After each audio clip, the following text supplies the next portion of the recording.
여러분 안녕하세요. 영화와 가십의 진심인 편 케이지입니다. 한 주간의 영화 연예 학습지 주간 김육회가 어느덧 60회를 맞이했습니다. 400일이 넘도록 늘 가장 빠른 소식을 컴팩트하게 전했던 여러분의 인싸템 주간 김육회, 앞으로도 잘 부탁드립니다. 그럼 주간 김육회 60회 지금 바로 시작합니다. 불륜 의혹에도 불구하고 짱짱하게 잘 사귀고 있는 메간 폭스와 머신건 켈리. 두 사람이 만난 건 영화 미드나잇 인 더 스위치그라스의 촬영 현장이었다는데요. 그렇게 작년 내내 꽁냥꽁냥 하더니 머신건 켈리의 신곡 블러디 발렌타인의 뮤비에도 출연하고 현재는 동거를 하고 있는 중이죠. 그리고 어느덧 이 두 사람이 만난 계기가 된 그 영화의 예고편이 공개가 되었습니다.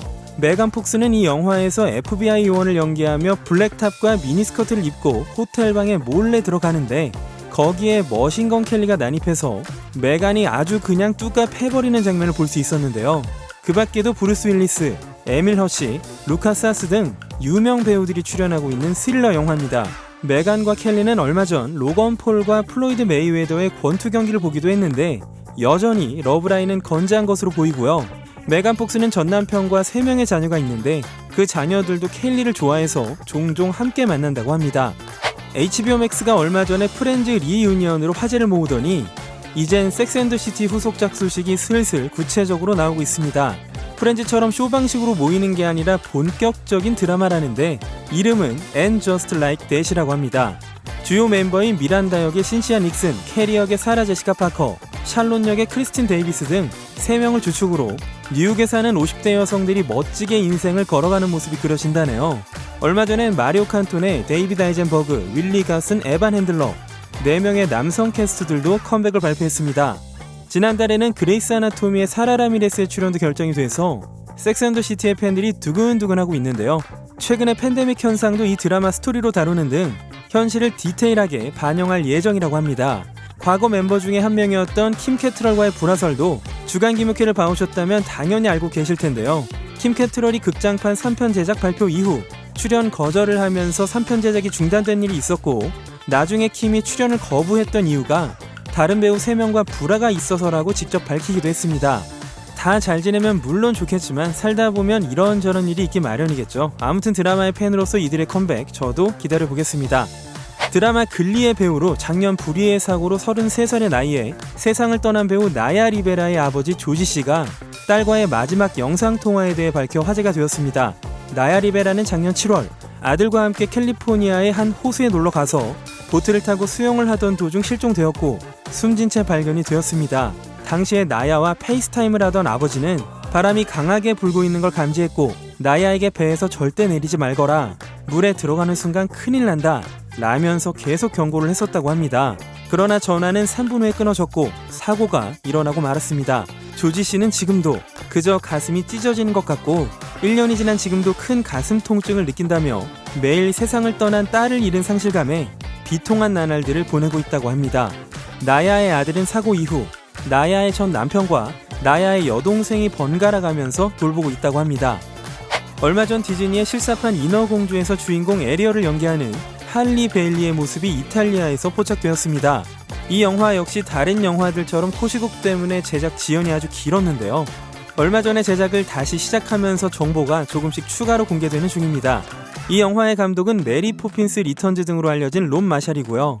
에리얼을 연기하는 할리는 에리 왕자 역의 조나 하워킹과 함께 해변 촬영을 하는 게 찍혔는데요. 사진이 좀 흐릿하긴 합니다만 아마도 난파선에서 에릭을 구한 후 에리얼과 에릭이 첫 대면한 그 장면을 촬영하는 게 아닌가 싶죠. 그런데 옷을 보면 좀 현실 반영적이어서 동화풍의 원작과는 좀 다른 룩의 영화가 아닐까 싶기도 합니다.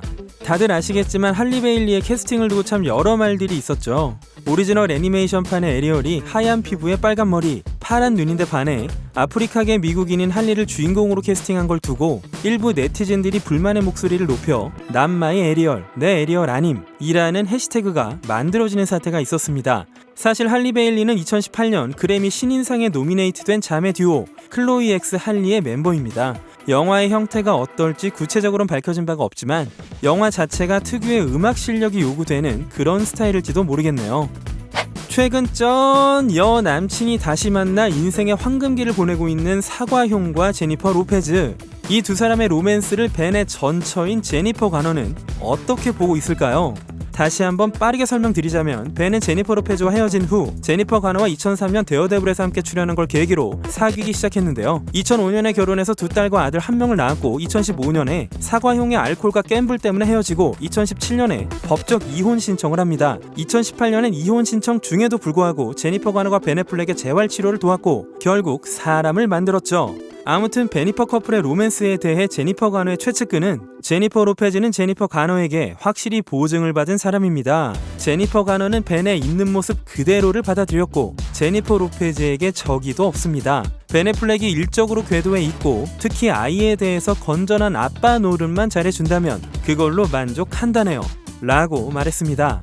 한편 제니퍼 로페즈는 예전부터 제니퍼 가너의 팬이었고 제니퍼 가너를 친절하고 훌륭한 어머니라고 생각한다고 하네요. 그래서 그런 건지 얼마 전엔 벤 애플렉이 마더스데이 때 제니퍼 가너에게 특별한 메시지를 인스타에 올렸죠. 이 더블 제니퍼가 아무래도 제대로 팀업을 이루어 사과형을 더 나은 인간으로 만들어줄 것 같습니다. 그런 와중에 베니퍼 커플은 얼마 전 6월 13일 캘리포니아 말리부에 있는 일식 레스토랑 노브에서 로맨티크한 저녁을 보내며 이렇게 키스를 나눴습니다. 이 자리는 제니퍼의 여동생 린다의 50번째 생일 파티였다는데요. 하라는 생일 축하는 안 하고 이렇게 그리고 두 사람이 키스한 레스토랑 노브는 유명 요리사 노브 마츠히사를 비롯해서 로버트 드니로 등이 합작 투자를 해서 세운 레스토랑 체인입니다. 전 세계에 47개의 지점이 있죠. 얼마 전 틱톡 앱에 올라온 한 동영상이 화제가 됐습니다. 이 영상엔 멕시코에서 촬영된 소피아라는 여성이 나오는데요. 소피아는 2003년 2월 4일 5살의 나이로 실종이 되었었고 용의자는 10대 히스패닉 소년으로 지목이 되었었으나 결국 소피아는 찾을 수 없었고 18년 동안 미해결 사건이 되어 있었던 것이죠.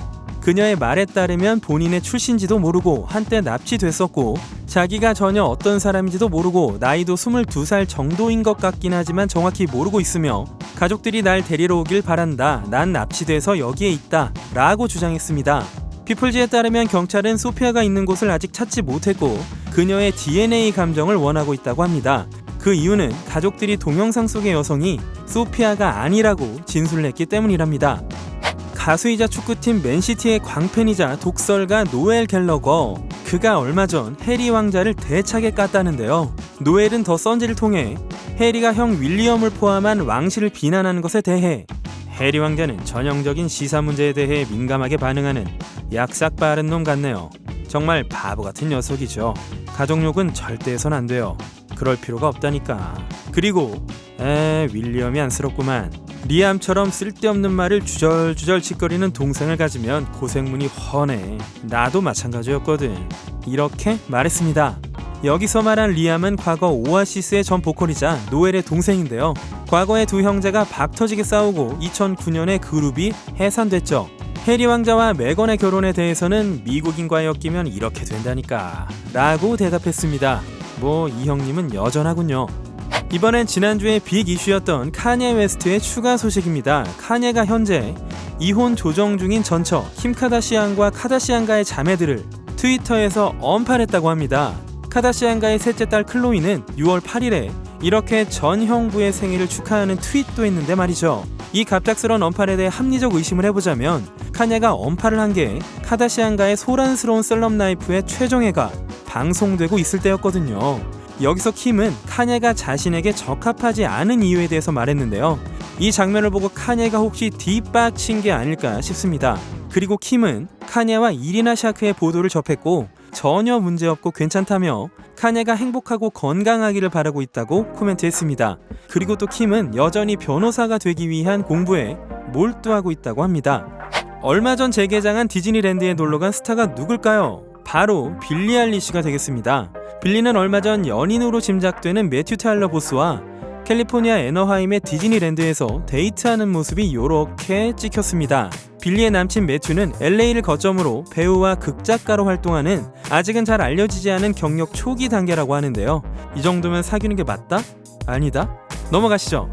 안젤리나 졸리가 1999년까지 결혼 생활을 했던 첫 남편 조니 리 밀러의 아파트에서 나오는 게 카메라에 찍혔습니다. 현지 시간 6월 11일 금요일 밤에 루이비통 백을 메고 와인 한 병을 들고 이렇게 들어갔다는 것이죠. 브래드 피트 이전의 안젤리나의 연애사에 대해 여러분들이 잘 모르실 것 같아서 말씀드리자면요. 안젤리나와 조니는 20년 이상 인연을 이어오고 있습니다. 엄청나죠? 두 사람은 1995년 영화 해커스에서 만나 1996년 3월에 결혼을 했는데 그때 안젤리나의 나이가 20살이었죠.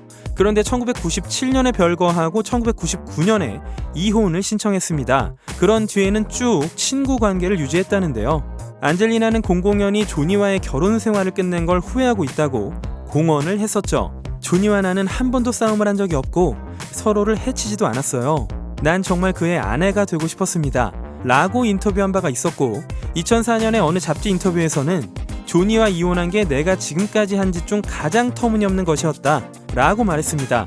조니는 2008년에 미셸 힉스와 결혼해서 10년 뒤인 2018년에 헤어진 뒤에 돌싱 생활을 하고 있었습니다. 과연 두 사람이 아직도 친구일지 아닐지는 시간이 지나면 드러나겠죠. 성인 배우 다코타 스카이가 현지 시간 6월 9일에 캠핑을 하다 숨진 채 발견이 되었습니다. 발견자는 남편이었고 그녀의 나이 27살이었는데요. 그런데 이게 이슈가 된 이유가 좀 특이합니다. 아직 정확한 사인이 나오진 않았는데요. 몇 주 전에 인스타그램에서 다코타가 난리가 났던 적이 있었거든요. LA 산타바바라의 조지 플로이드를 그린 벽화 앞에서 토플리스를 하는 장면을 찍어서 올렸고 이거 너무 무례한 거 아니냐면서 비판하는 댓글이 엄청 달렸었는데요. 혹시 이게 원인이 돼서 원한 범죄가 일어난 게 아니냐는 것이죠. 아무튼 일이 점점 커지고 있어서요. 경찰 당국을 통해서 하루속히 진실이 밝혀져야 할 것 같습니다. 이완 맥그리거의 딸 배우 클라라 마틸드 맥그리거가 개에게 얼굴을 물린 뒤 병원으로 이송된 직후 레드카펫과 프리미어 행사에 이런 얼굴로 참석해서 화제가 되고 있습니다. 심지어 레드카펫에 오르기 30분 전까지 응급실에 있었다고 하는데요. 인스타그램을 통해서 병원에서 치료를 받는 모습도 이렇게 공개했습니다. 네티즌들은 클라라에게 진짜 대단하다, 멋지다면서 칭찬을 아끼지 않았는데요. 확실히 보통 내기는 아닙니다. 클라라는 아빠 이안이 엄마 이브와 헤어진 이후에 엘리자베스 윈스티드와 사귀는 걸 좀 깐 적이 있었는데요. 지금은 화해를 했다고 하죠. 아무쪼록 흉터 안 남게 잘 아물길 바랍니다.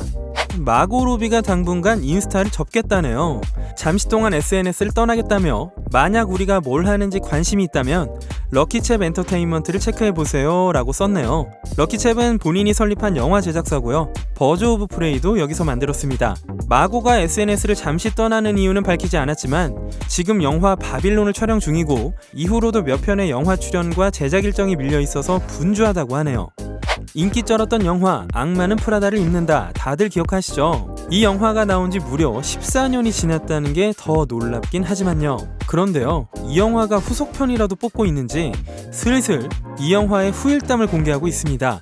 원래 이 영화의 주연 후보로는 스칼렛 요한슨, 나탈리 포트만, 케이트 허드슨, 커스틴 던스트 등 쟁쟁한 배우들이 물망에 있었다는데 1순위는 바로 레이첼 맥아담스였다고 합니다. 감독 데이비드 프랭클은 3번이나 레이첼에게 출연 제의를 했으나 레이첼은 연이어서 출연 제의를 거절했다는데요. 결국 앤 해서웨이가 주인공 자리를 따지만 앤은 무려 9번째 후보였습니다. 당시 영화사 폭스의 사장은 앤 해서웨이가 내 사무실 소파에 앉아서 왜 자기가 이 역할을 하고 싶은지, 왜 자신이 이 역할을 해야 하는지를 설명하고 이어질 내용의 각본까지 써왔더군요. 앤은 결코 포기하지 않았고 결국 배역을 따냈죠. 라면서 앤이 엄청 노력을 기울인 에피소드를 밝혔습니다. 얼마 전 벤 애플렉과 사귀다 헤어진 나이브스 아웃과 007 노 타임 투 다이에 출연하는 아나 디아르마스가 남친이 생겼답니다.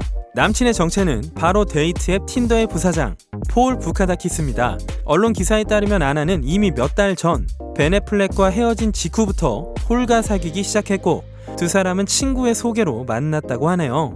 틴더의 본사는 텍사스 오스틴에 있지만 두 사람은 사랑을 불태우느라 폴은 멀고 먼 텍사스와 산타모니카를 비행기로 매주 왕래를 하고 있다죠. 아나가 조만간 영화 촬영 때문에 미국을 떠나서 그 전에 가급적이면 많은 시간을 보내려고 한답니다. 그런데 좀 본격적으로 사귀고 있나 봅니다. 폴이 아나를 가족들에게 소개했을 정도라니까요. 폴은 과거에 동영상앱 휠의 공동 창업자 겸 CEO였습니다. 그 휠이 2017년에 틴더에 인수가 되면서 비디오 콜라보레이션 기능이 추가가 된 거죠. 사실 지난 4월부터 아나가 폴과 닮은 남자와 데이트하고 있다는 썰이 돌았었습니다. 어쨌거나 지금 가장 궁금한 건 벤 애플렉의 입장이긴 한데요. 뭐 이쪽도 행복해 보이니까요. 아무튼 예쁜 사랑 하십시오. 디즈니의 실사판 영화 미녀와 야수의 뮤지컬이 제작된다고 합니다. 이걸 그대로 촬영해서 디즈니 플러스로 공개한다는데요. 엠마 왓슨이 나온 미녀와 야수 이전에 있었던 이야기를 다루며 총 8화로 구성됩니다. 캐스팅은 영화에 이어서 조시 게드가 루크 에반스가 게스통으로 등장하고 제작진도 디즈니 뮤지컬 전문팀이 포진되었다고 합니다. 야수와 벨의 아름다운 로맨스가 있기 몇 년 전 가스통과 루프의 여동생인 틸리의 과거를 보여주면서 이 세 명이 로맨스, 코미디, 모험이 가득한 여행을 떠난다는데요. 요즘 유행하는 빌런의 주인공화 되겠습니다. 한때 머리에 강력 접착제를 붙여서 한 달 넘게 머리가 안 떨어진 대참사가 벌어졌던 틱토커 테시카 브라운. 테시카는 루이지애나에서 LA까지 가서 접착제를 제거하는 시술을 받아 간신히 머리를 되찾았는데요. 이 동영상은 무려 5천만 뷰 이상의 조회수를 기록하며 큰 뉴스거리가 되었었는데 테시카가 헤어케어 라인 포에버 헤어를 출시했습니다. 컨셉도 오지는데 이름이 포에버 홀드예요. 접착제 수준으로 포니테일을 제대로 잡아주는 제품이라는데 와, 위기를 기회로 전환하는 최고의 마케팅 사례가 아닐까 싶네요. 인기 속옷 브랜드 빅토리아 시크릿이 엔젤 제도를 폐지하고 향후 새로운 스타일을 구축해 나갈 것이라고 발표를 했습니다. 빅시는 그동안 세계 최고의 모델을 집결시켜서 엔젤이라는 광고 탑 모델 팀을 구성했었죠. 지젤 번천, 미란다 커, 아드리아나 리마도 빅시의 엔젤 출신이죠. 모델들에겐 최고의 명예라고 일컬어지던 이 엔젤 제도를 빅시가 폐지하는 건 아주 파격적인 움직임으로 읽힙니다. 그동안 다른 속옷 브랜드들이 다양한 체형의 모델들을 기용하고 다양성을 제공했는데 빅시의 최고 마케팅 책임자이자 캐스팅 디렉터 에드 라젝이 트랜스젠더와 플러스 사이즈 모델을 채용하지 않는다고 브랜드의 방침을 분명히 하면서 큰 비난에 직면했던 데다 과거 수십 년 동안 모델들에게 키스를 시도하고 자기 무릎에 앉으라고 지시하거나 속옷을 입은 모델들의 신체 부위를 만져서 구설수에 올랐죠. 그렇게 숱한 성희롱과 부적절한 발언을 했던 게 드러나서 문제시 되면서 브랜드의 인기와 매출 부진으로 이어졌고 이후 빅시는 플러스 사이즈 모델과 트랜스젠더 모델을 기용하게 되었습니다. 6월 16일 빅시는 엔젤 제도를 없애고 새롭게 VS 컬렉티브라는 미의 기준을 재정의하는 새로운 모델 그룹을 결성했는데요. 남수단의 난민 출신 모델 아두 다케치, 사진가이자 걸게이즈 창립자 아만다 데 카디네, 플러스 사이즈 모델 팔로마 엘세서, 중국의 프리스타일 스키 선수 아이린 구, 축구 선수이자 LGBTQ 운동가 메간 라피노에, 배우 프리앙카 초프라 조나스, 브라질 출신의 트랜스젠더 모델 발렌티나 산파요 등으로 구성되어 있습니다. 네, 오늘 순서는 여기까지 하겠습니다. 영상이 재밌으셨다면 구독과 좋아요를 부탁드리겠습니다. 지금까지 주간 김용케의 K였습니다.